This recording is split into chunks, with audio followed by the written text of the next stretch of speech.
Greetings and welcome to a very quick guide on distributor replacement for Chevy V8 Vortec engines. If you need more explanation, I have a full-length video version of this one that should provide all the information that you need.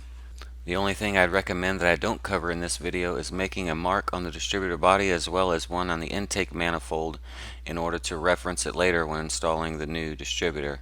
Without this mark, you could potentially set a check engine light code P1345, in which you would need a scan tool in order to set the cam crank correlation. Otherwise, everything else should be covered in this video. If you need more information, like I said, check out my other video. Once the distributor cap is removed, you will want to rotate the engine over to top dead center, number 1 compression stroke. To do this, you'll want to remove the fan shroud, then manually turn the engine over until the timing mark on the balancer meets the timing mark on the timing cover.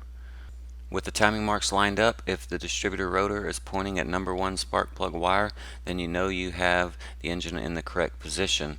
If the rotor is pointing at number 6 spark plug wire, then you need to rotate the engine over an additional 360 degrees.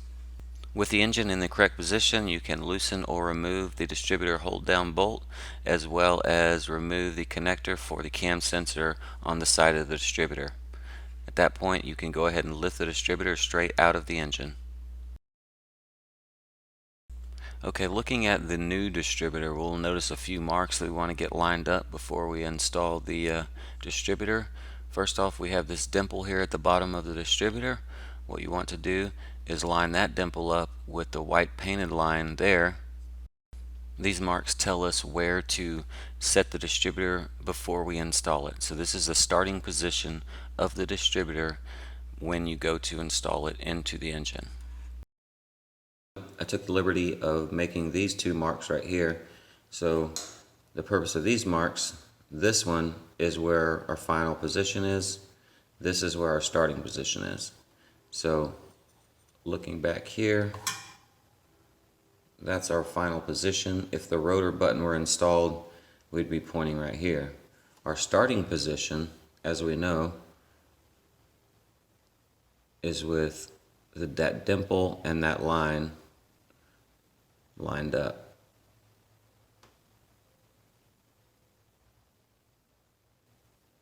So you can make a mark like that if you want. If you want to install the distributor with this rotor button already on, you can do that by making this mark. This will tell you where this needs to face, and when it's completely installed, it should point there. Okay, so we've got all the marks lined up as we talked about, and we're going to install the distributor. Make sure that that flat spot on the distributor is roughly parallel with the back of the intake manifold.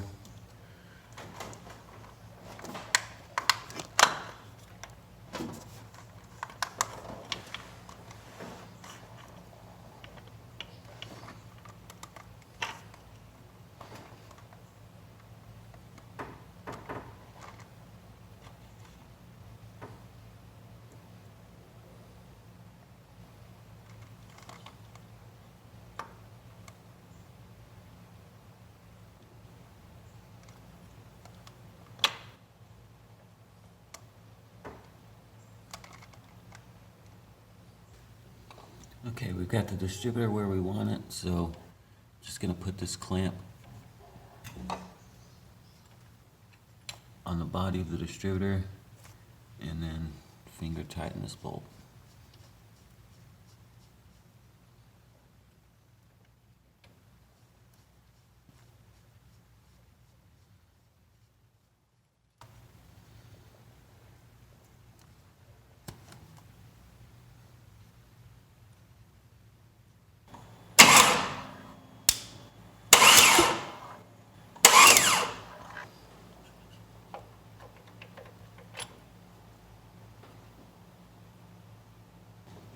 So you can see a few bumps with the starter.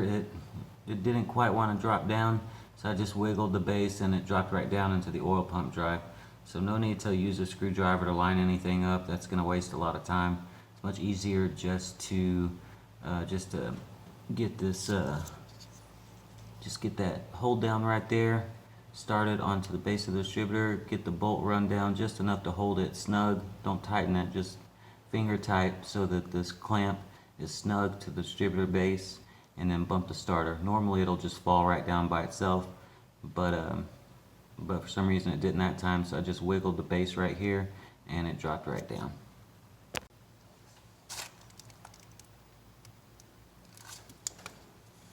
So we'll just barely tighten this bolt. We may need to make some adjustments later. Okay guys, we're going to wrap this up. One piece of advice I will give you is if your installed distributor does not look almost identical to this, then don't start the truck, because you'll have to reset the top dead center on number one cylinder, and you're probably going to get a check engine light. It really needs to be installed almost identical to what I have here.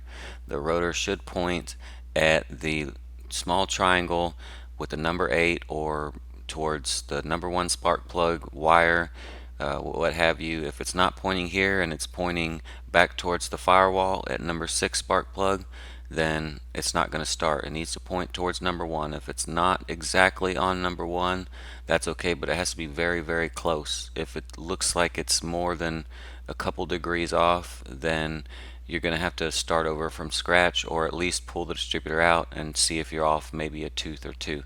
But if you line up all the marks like I showed you, you shouldn't have any problems getting it right on at least the first or second time.